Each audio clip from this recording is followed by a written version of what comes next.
ti wà confam Sunday Igboho ṣá ó máa bùgá ta ló máa bùgá ó máa bùgá Buhari lọ́jọ́ tá a fẹ́ ṣe rálì wọ́n máa kéde rálì wa láìpẹ́ láì jìnà ẹ̀yin ọmọ Yorùbá ẹ tẹ́tí lẹ́kọ̀ọ́ ọjọ́ rálì náà ti súnmọ́lé ta ló máa kéde ẹ̀ Sunday Igboho ṣá bùgá ló máa gbé wọlé bùgá ló máa gbé wọlé ìgbàgbọ́ wa ni wípé bá a ṣe bẹ̀rù òun la bọ́mọ ìgbàgbọ́ wa ni pé bá a ṣe bẹ̀rù la bọ́mọ ká ṣiṣẹ́ ká ṣiṣẹ́ ká ṣiṣẹ́ ká jọlá. Ẹ bá mi ṣíà fídíò yìí kí tonílé tẹlẹ́mù kó lè jàǹfààní ẹ máa bá mi ká lọ. Ẹni tó bá lóun bọ̀ kó máa bọ̀, that is it. So nǹkan kan ò ní ṣẹlẹ̀, irọ́ ni wọ́n ń pa wá lérí náà ni wọ́n láwọn ti kájá pamọ́ sínú gbó. Wọn kan sẹ́ndì fídíò kan lẹ́nu jẹ́ wọn pé àwọn tó sábà nínú gbó yẹn tábà ń ṣe rálì wọ́n máa jáde sí wa wọ́n máa pààyàn wọ́n máa ṣe kíní kan ṣe àwa náà wá jẹ́ àwùrẹ́ a lè pààyàn náà. Ṣé the handful of them tó sápamọ́ sínú gbó yẹn á wá buy a whole town like Ibadan, a whole town like Osogbo, a whole town like Ado-Ekiti, a whole town like Ijebu-Ode, like Ṣàgámù. Àwọn ọmọ ẹgbẹ́ díẹ̀ yẹn láwálé àwa yòókù lọ. Àwọn ọmọ wa ń rẹ́dì láti kò wọ́n lójú. Ní onísọ̀jù ni àwọn ọmọ wa ń rẹ́dì lọ́tún lósì láti kò wọ́n lójú tán bá jáde. They have chosen to perish. They have chosen to commit national suicide. Become balance, and we are not going to run away from them. It is they who will disappear. So, we are ready. Our young people are ready to defend their parents. Irú mi bàbá yín tí mi ò lè sáré àwọn ọmọ tó máa sọ̀rọ̀ àdùnmí wọn ní níye. Bí tí n bá lè rìn dé tí n bá jókòó ọbẹ̀ náà máa dúró tì mí sí. Bó ṣe jẹ́ nìyẹn. Kò sí bẹ̀rù, kò sí àjàyà kankan. The die is cast. The Yoruba people have decided, and God has chosen to decide with them. And the future is great. Àtìkó ti súnmọ́lé àwọn nǹkan tá à ń ṣe láti fi ṣe láti rẹ́dì ó ti ń bọ́ sí díẹ̀díẹ̀. Àsìkò ń súnmọ́lé tá a máa declare country wa tá a máa ṣe big rally. Ọmọ mi Sunday Igboho ló máa jáde síta tó máa sọ fún yín pé rally ìjọba ọ̀la ọ̀túnla yọmẹ́rin ní rally dá gbogbo wa ká jáde ẹ jẹ́ ká jáde jọ yẹn ẹ jẹ́ ká fi hàn ayé pé àwa Yorùbá ti rẹ́dì láti lọ lóòótọ́. Ṣùgbọ́n mo fẹ́ bẹ̀ yín ẹ má máa jẹ́ kí àwọn tó ń purọ́ káàkiri ẹ má máa jẹ́ kán wọ́ọ̀rì yín. Ó ti wọ́ọ̀rì ọ̀pọ̀lọpọ̀ èèyàn láti fi jọ́ mẹ́ta bàbá sọ pé àní declare bàbá sọ pé bẹ́ẹ̀ àní ṣe rally ó di bàtà máa ṣe lẹ́yìn àtàwọn kankan jọ̀wọ́ kò sí tálẹ́ni náà tí mo bá sọrú ẹ̀ tálẹ́ni náà tí Sunday Igboho bá sọrú ẹ̀ tálẹ́ni náà tẹ Adéníran bá sọrú ẹ̀ tálẹ́ni náà tẹ ẹ̀yin náà tẹ wà ní mídíà tẹ jẹ́ leaders mídíà wa tálẹ́ni tẹ bá sọrú ẹ̀ àwọn kan create ẹ̀ láti dẹ́rù bá àwọn èèyàn wa láti dànù wọn rú ni o bọ́tí inú àwọn èèyàn wa ò ní dàrú o. Ṣé ẹ ti gbọ́ ohun tí bàbá wa Banji Akintoye Professor Banji Akintoye ṣe gbọ́ ohun tí bàbá kéde pẹ̀lú ìfọwọ́sowọ́pọ̀ gbogbo ọmọ Yorùbá jákèjádò Nàìjíríà jákèjádò àgbáyé pẹ̀lú ìsọwọ́pọ̀ gbogbo wọn pátápátá ni bàbá yìí fi sọ̀rọ̀ ọ̀rọ̀ tí bàbá yìí bá ti sọ àpanupọ̀ gbogbo ọmọ Yorùbá ló sọ ní àgbáyé pẹ̀lú gbogbo ìgbìyànjú wa pátápátá lórí ọ̀rọ̀ Yorùbá nation a kọ lẹ́tà sí United Nations. Àwọn United Nations wọ́n ní ká kọ lẹ́tà sí olórí orílẹ̀-èdè Nàìjíríà ọ̀gágun Muhammadu Buhari.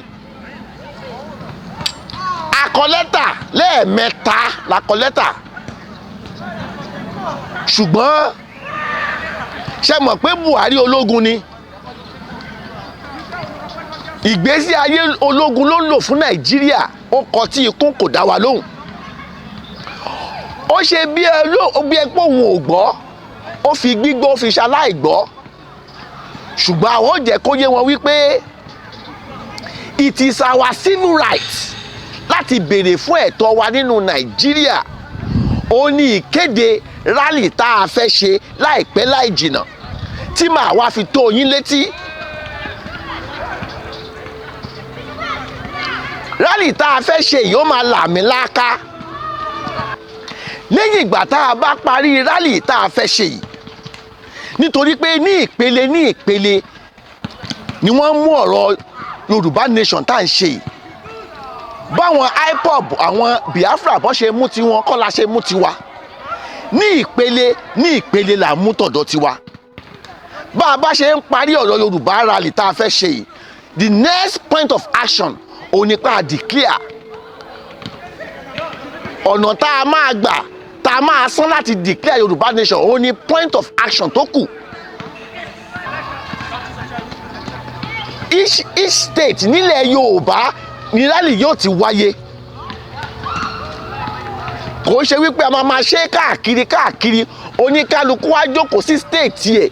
Ní rally Yorùbá nation máa wáyé tí gbogbo àgbáyé ó sì máa rí.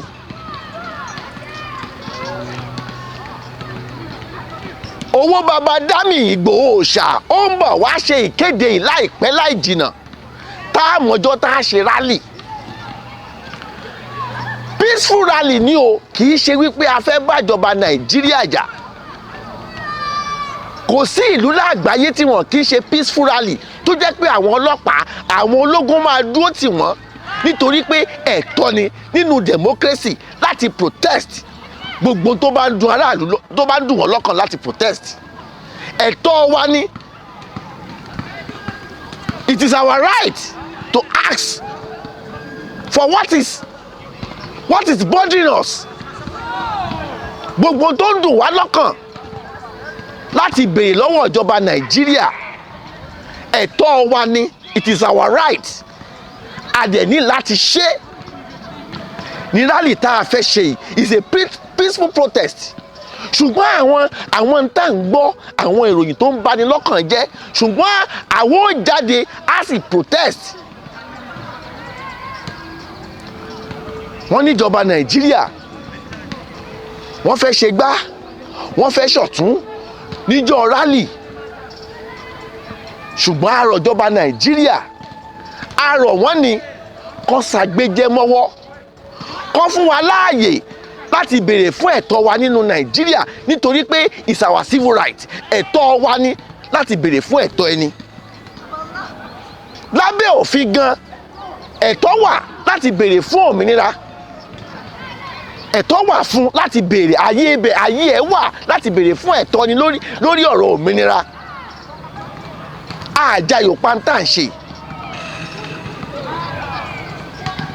Ọdún mẹ́wàá sẹ́yìn, ní ọdún mẹ́wàá sẹ́yìn, ṣé Yorùbá ṣé wọ́n tiẹ̀ nílérò ń gbà wípé wọ́n fẹ́ ṣe ọ̀rọ̀ Yorùbá nation yìí? Ìjọba Nàìjíríà ló sún wa débẹ̀.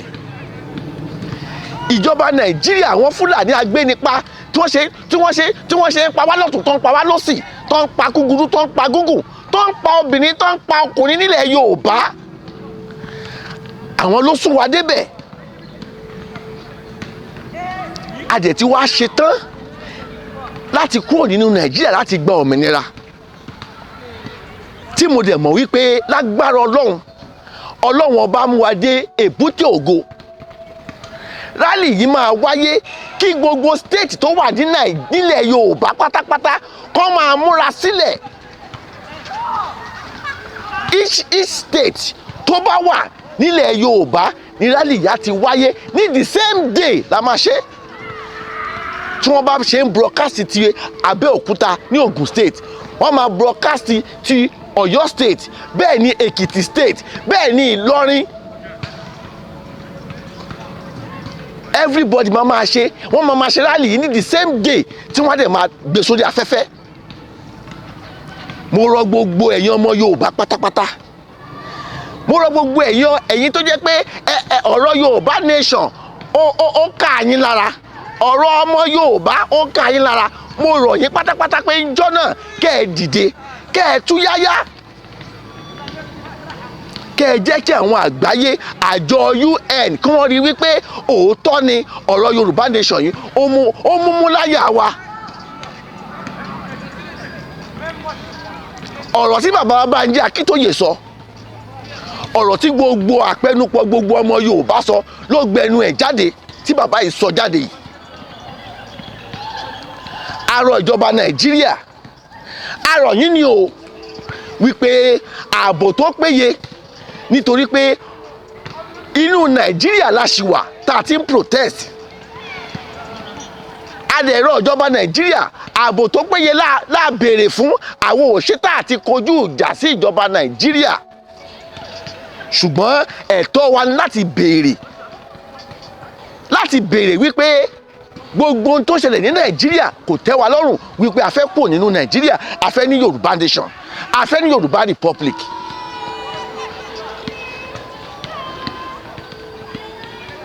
À ń bẹ̀ yín ni ẹ fún wa láàyè, ẹ yọ̀ǹda àyè fún wa láti ṣe kíni, láti ṣe peaceful protest nílẹ̀ Yorùbá. À ń bẹ̀ yín ni o, gbogbo ọ̀nà kọ̀nà tá a bá lè gbà tí ò fi ní sí wàhálà, tí ò fi ní sí gbọ́n mi sí omi òtó láàrin ìjọba Nàìjíríà àti àwọn agitators Yorùbá nation, gbogbo ọ̀nà náà làwọn sàn,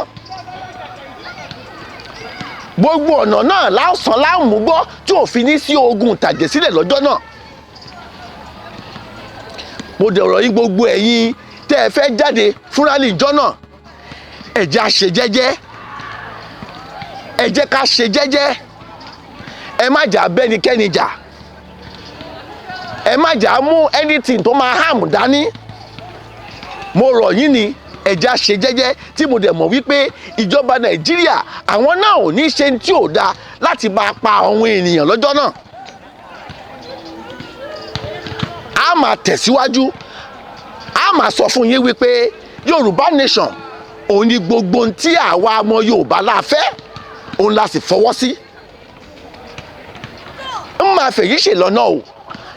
Ìkéde tí mo fẹ́ kẹ́ gbọ́ náà, tí mo dẹ̀ fẹ́ kẹ́ mú lò lọ́jọ́ tá a bá fẹ́ ṣe rally, ń máa fèyí ṣe lọ. Yorùbá nation shall surely stand one day. Ó dàbọ̀, ó dìgbà kan náà.